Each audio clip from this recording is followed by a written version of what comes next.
Dust devils danced as Angela stood on the auction block, wrists raw, a price tag of $25 hanging over her like a curse. Too big, they sneered, sizing up her frame.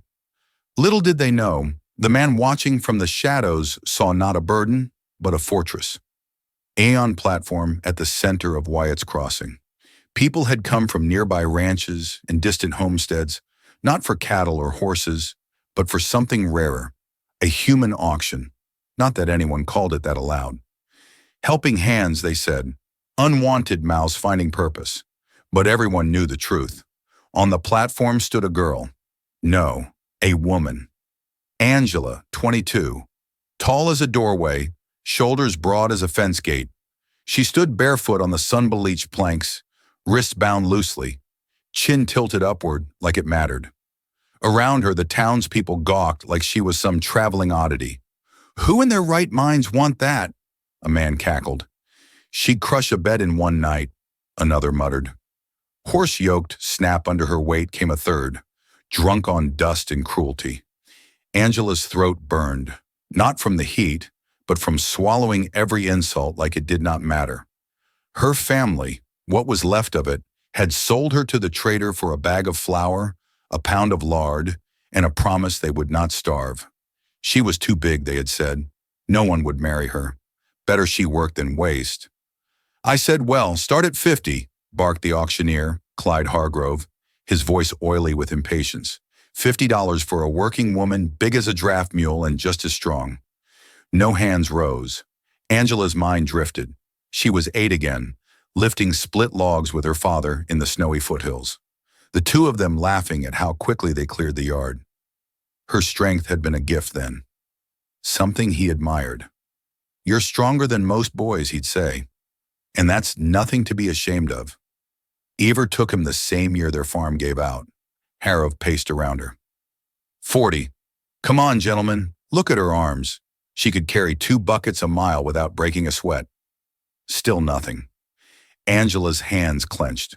Her wrists red with rope burns, trembled not from fear, but from humiliation. She too big to keep indoors, a woman scoffed. Probably eat more than 3 men. She'd scare the devil straight back to hell. Another Jared. The crowd laughed again. 30 then? Who will take her for 30? A silence fell, the kind that scraped against the bone. Hargrove's smile twitched. 25, final offer. The mood soured. Folks began to murmur, shifting, ready to walk away. Angela could feel her dignity peeling away with every second. Then footsteps measured calm, a rhythm that did not rush. A cowboy stepped through the parting crowd, broad shoulders beneath a worn duster, hat pulled low, boots kicking up silence.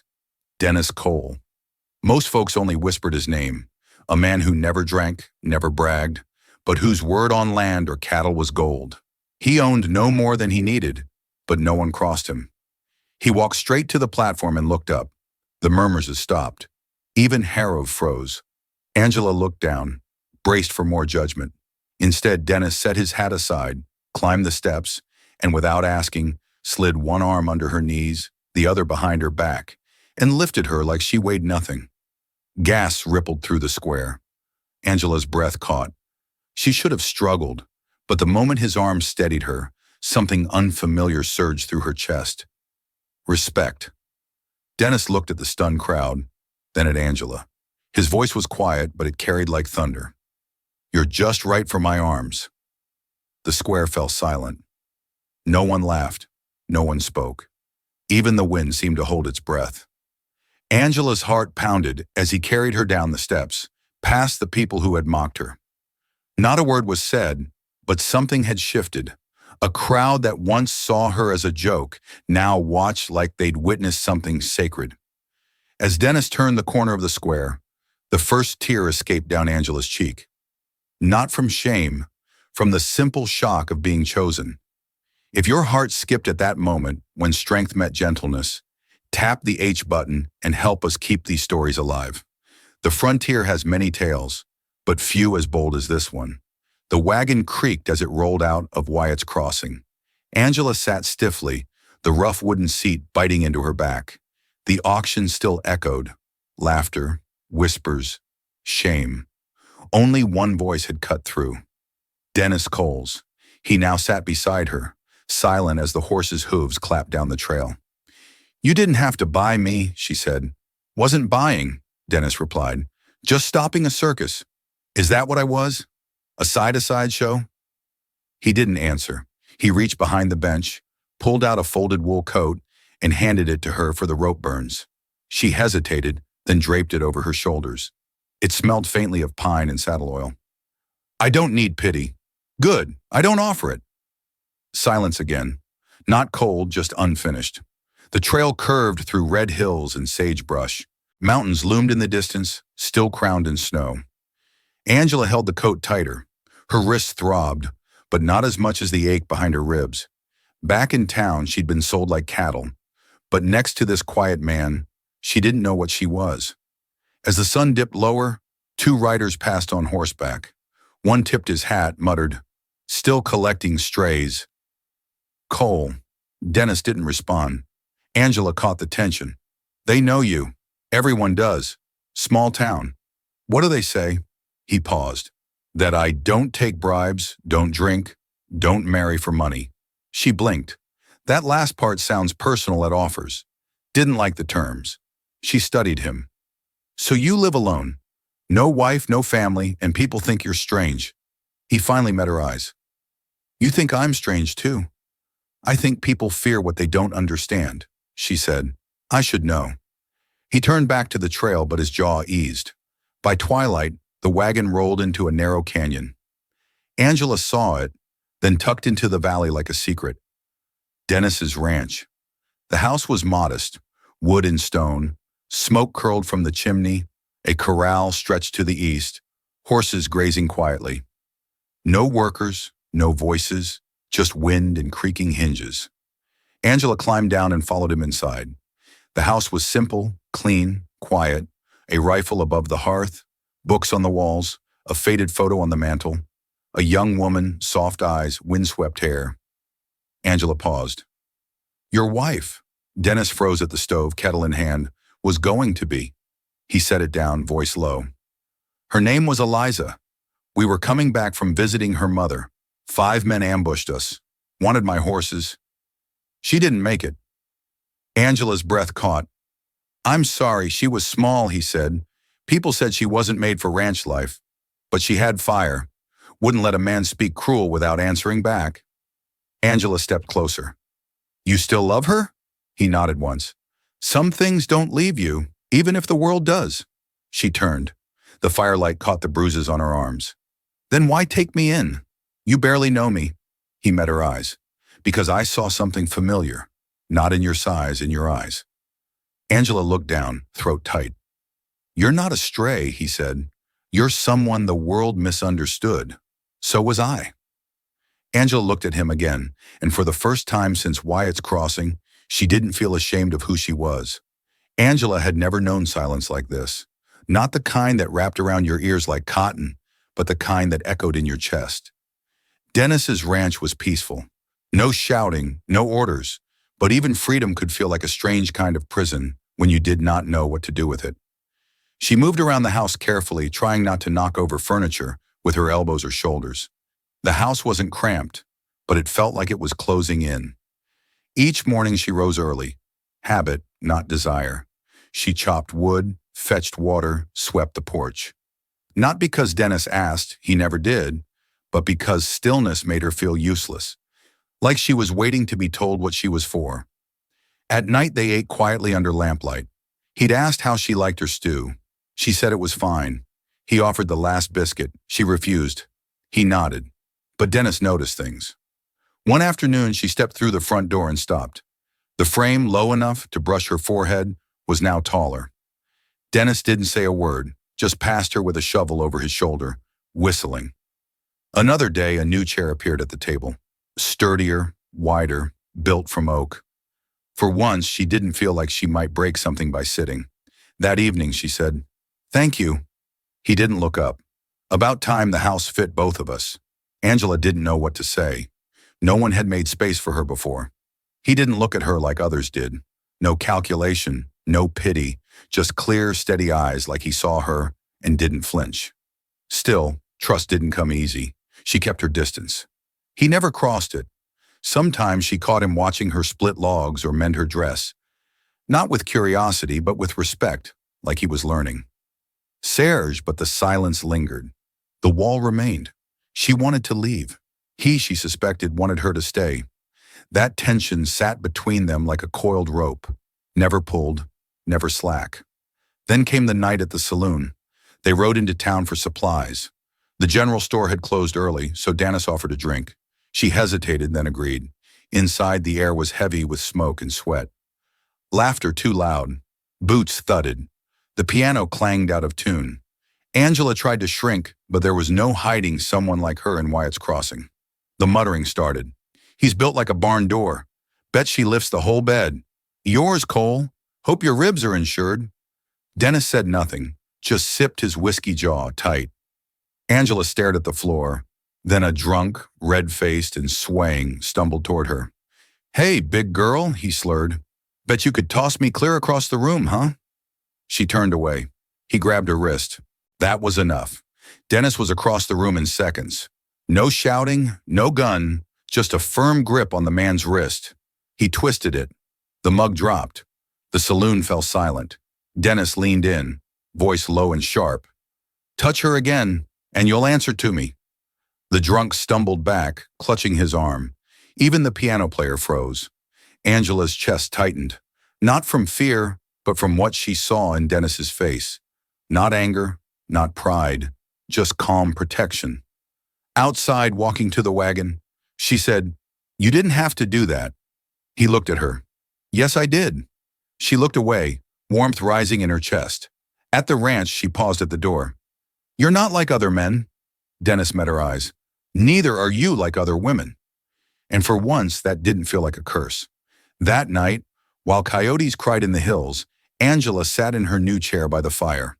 Dennis across from her, two souls broken once, and maybe, just maybe, starting to mend. The days passed quietly on the ranch. Angela had started to find rhythm in the silence. Her body grew stronger again, not from punishment, but from purpose. She fed the horses, helped mend fences, harvested onions and turnips from the back garden. She slept easier, ate fuller. The bruises on her wrists faded, but a question still burned beneath her skin. Why did Dennis bring her here? And what else was he not saying? It was late one morning when she found herself sorting tools in the old storage barn. Dust hung thick in the air, and the scent of dry hay clung to every surface. While shifting a trunk of spare nails and rope, she spotted a rolled set of parchment half-tucked behind a crate. She unrolled it slowly.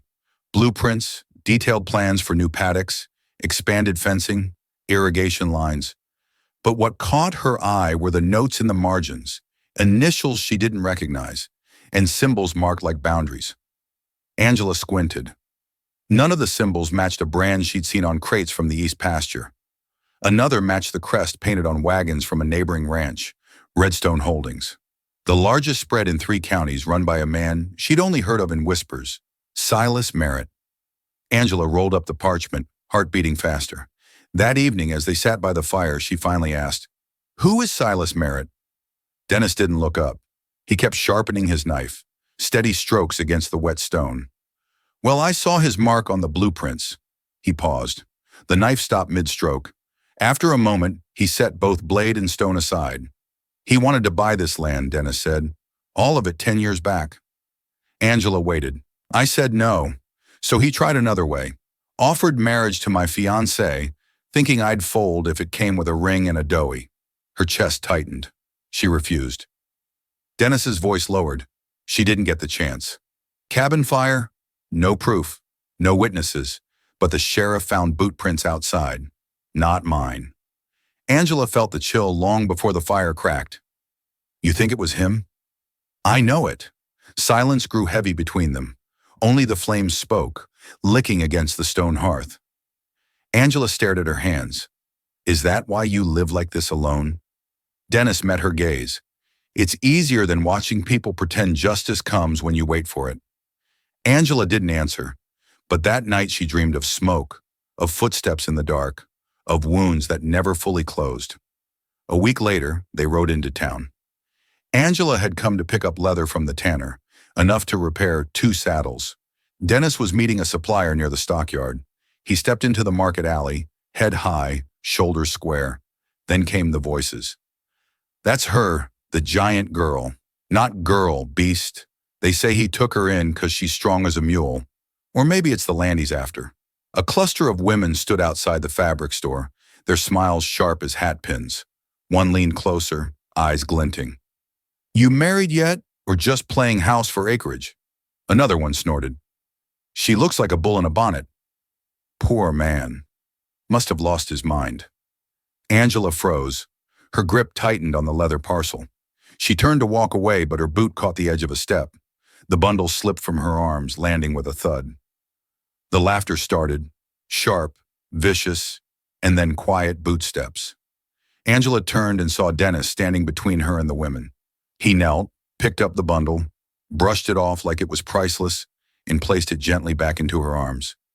Then he turned to the women, voice calm but clear. These are not hands for shame, he said. These are hands that build, that save.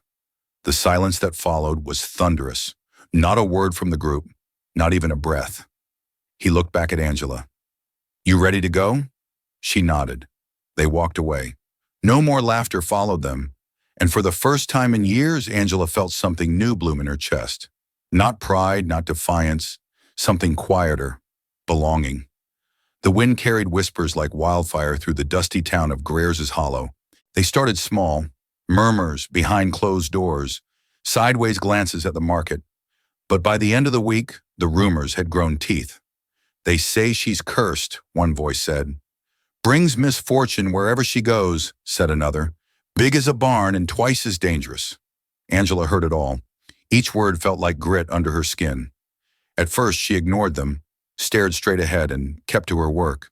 But when she walked through town with Dennis to pick up supplies, she could feel the way the street shifted around her. Conversations halted. Eyes lingered too long. Mothers pulled their children closer. She didn't need Dennis to tell her who was behind it. Randall Hayes, wealthy, ruthless, and always 2 steps behind morality. The man had tried to buy Dennis's land, his reputation, and once his heart through the hand of a woman who was now gone. Failing that, Randall now turned to fear and fire to destroy what he could not own. Angela stared out at the hills beyond the ranch that night, her jaw tight, arms folded across her chest. The moon glinted off the iron horseshoe she had just finished shaping. She was good at this, building, fixing, making things last. But she wasn't sure she could fix the storm headed their way. Dennis stood behind her. You're thinking about leaving, he said quietly. Angela didn't turn around. If I go, hell have no more reason to stir the town against you. The fires will die out. No, Dennis said firmly. They'll just burn someone else. Angela said nothing. The next afternoon, a pair of small hands tugged at her apron. Abigail. Angela knelt down. The girl with her tangled braids and dirt-smudged face looked up with wide, serious eyes. I heard them talking, she whispered. About you leaving? Angela gently tucked a strand of hair behind the girl's ear. Maybe it's for the best. No, Abigail said fiercely. If you leave, they win, and I'll lose. The only person who makes me feel safe. Angela froze. The words cut deeper than Randall's rumors ever could. She had spent so long thinking she was too much, too big, too loud, too strong. But to Abigail, she wasn't too much. She was enough. She was protection. And that night the flames came. Not from gossip, but from lanterns and torches. Angela woke to the sharp scent of smoke. Through the barn window, she saw figures moving like shadows in the dark. 5, maybe 6 men tearing down fencing, spooking the horses. She ran barefoot into the cold, grabbing a pitchfork, heart thundering. The horses inside the stable were panicked, slamming against the walls, eyes wild with terror. One bolt could kill them, or her, but Angela didn't hesitate. She flung open the gate and stood between the terrified herd and the open night. Easy, she whispered, spreading her arms wide. It's all right. I'm not letting them touch you. A man lunged toward her from the shadows. Before he could reach her, another figure tackled him from the side. Dennis! And then came others. Townspeople, Men and women Angela barely knew. Some held tools, others came empty-handed, but not empty-hearted. They had come running, not from fear, but for her. The standoff broke into chaos, fists flying, men shouting, but no one laid a hand on Angela. The townspeople surrounded her, shoulder to shoulder, until the last of Randall's men fled. Silence settled like dust after a storm. Angela stood still, sweat mingling with the chill of the night, hair wild around her shoulders.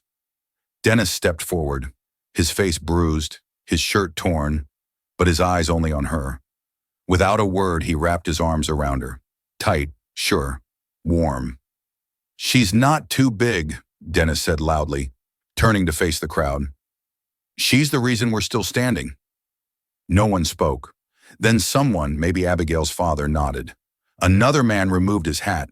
A woman stepped forward and touched Angela's arm gently, respectfully. And just like that, something shifted. Not in Angela, not in Dennis, but in the town. The fire had long been extinguished, but the heat of it lingered in Angela's bones. In the silence that followed the standoff, Dennis stood beside her, beneath the stars. His face was turned to the hills where the wind carried only dust and old ghosts. Angela broke the stillness. "Tell me." Dennis didn't ask what she meant. He simply nodded, eyes heavy. "It was 3 years ago," he said, voice low.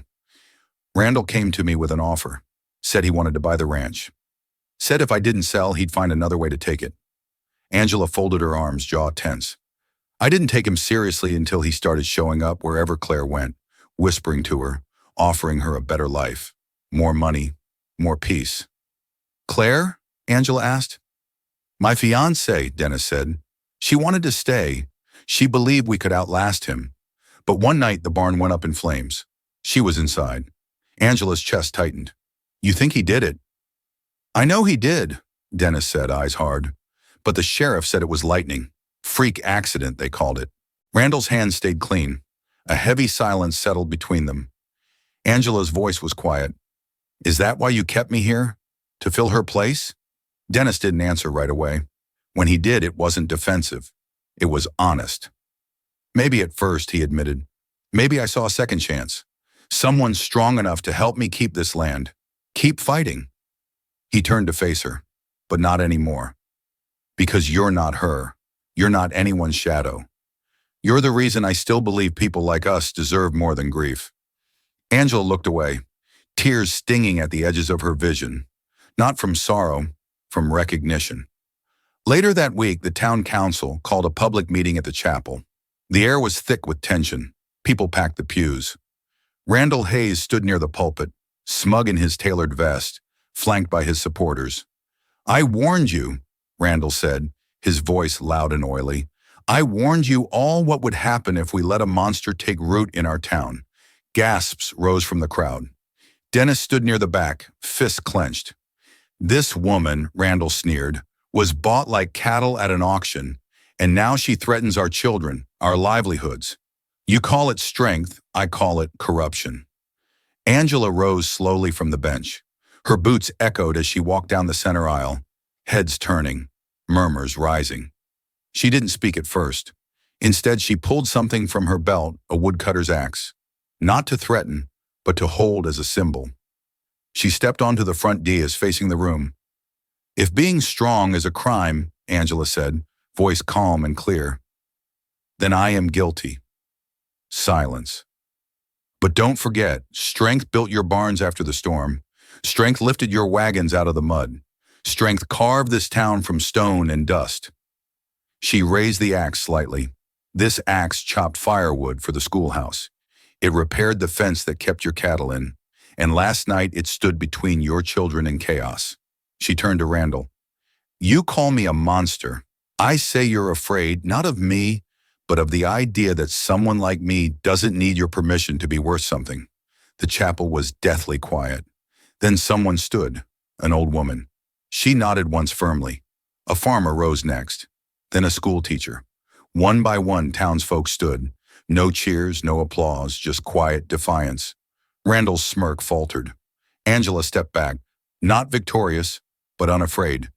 She had spoken, and the town had listened. The dry season had turned the fields to tinder. Crops stood brittle under the weight of late summer heat, and even the wind carried the scent of something waiting to burn. That night the fire came. Dennis saw at first an orange glow creeping up the ridge. He didn't need to guess. He knew. Randall had stopped whispering and finally bared his teeth. "They set the south field ablaze," he said, bursting into the house where Angela was stitching a tear in her coat. Angela stood immediately. "We have to move now. Get the buckets. Wake the neighbors." Within minutes, the bell at the church was ringing, a sound reserved only for death or disaster. And tonight it was both. They ran. Angela's legs outpaced most men, her strides fueled by fury and resolve. Flames licked the sky. By the time they reached the field, Dennis's crop, his livelihood, was already a wall of fire. But worse than the crop was the wind. It turned the blaze toward the barns, the town, the lives of everyone nearby. "We need a brake line," Dennis shouted.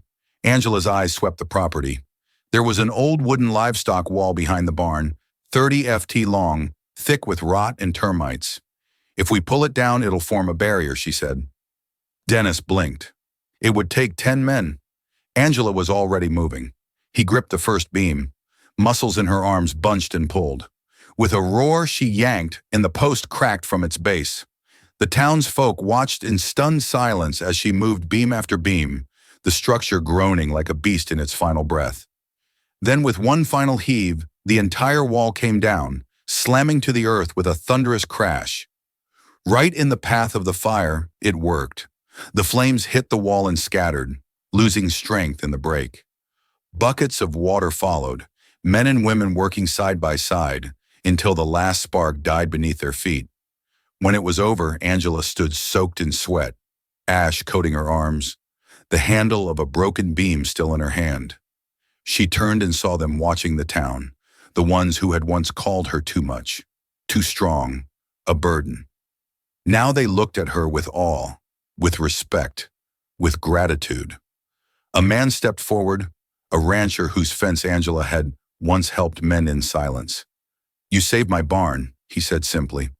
Angela opened her mouth to speak, but no words came. Her throat was thick with smoke and something else, something deeper.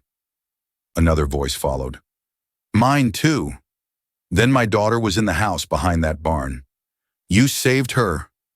The crowd swelled around her, not to threaten or mock, but to thank. Dennis moved through them, eyes locked on her. He reached her side, his hand closing around hers, the one still gripping the broken beam.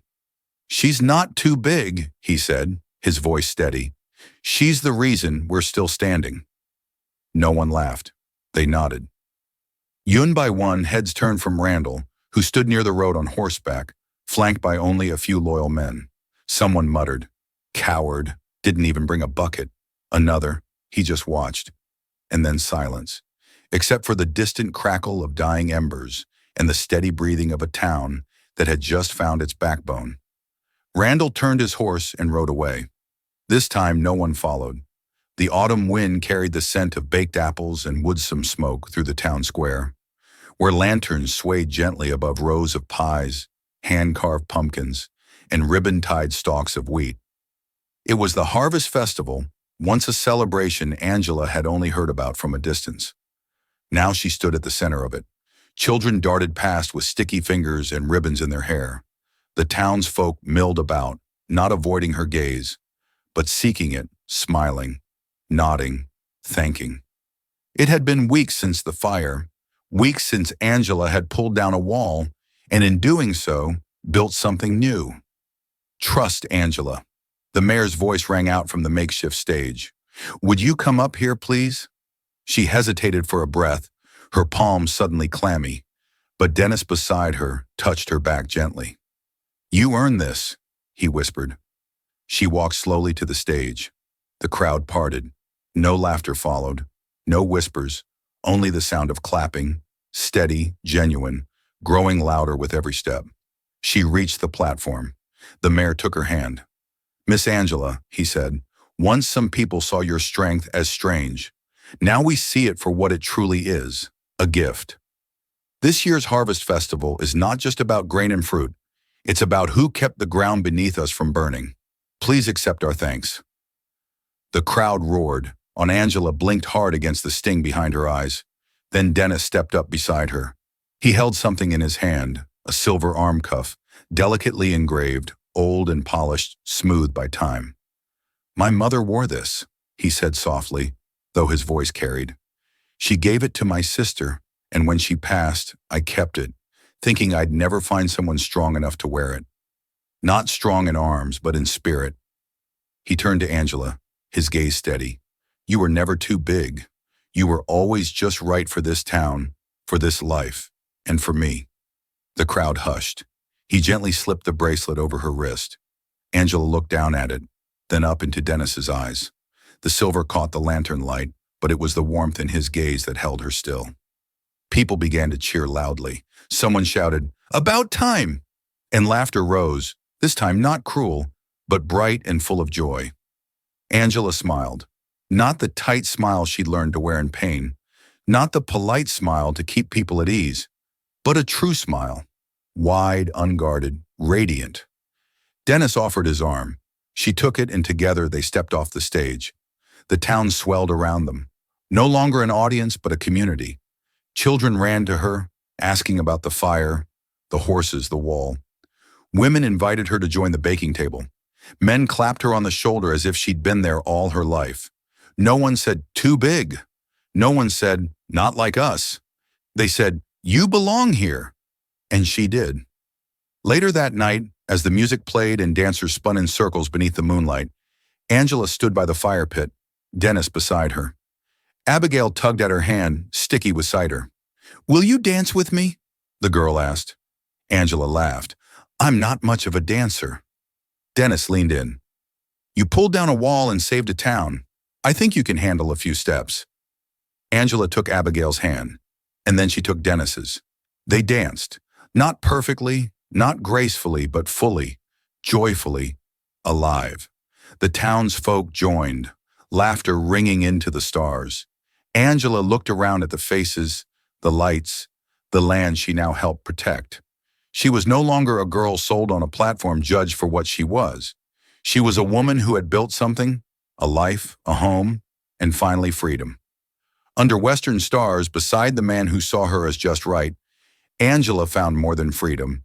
She found belonging. Once sold as a burden, she became the heart that held a town together. If Angela's strength spoke to you, if standing tall against cruelty resonates, hit that hype button. It shows us you want more stories like this one. And don't forget to subscribe to Wild West Love Stories, where tales of grit, heart, and redemption ride strong through every dust trail. More unforgettable journeys await just like Angela's. We'll see you on the next trail.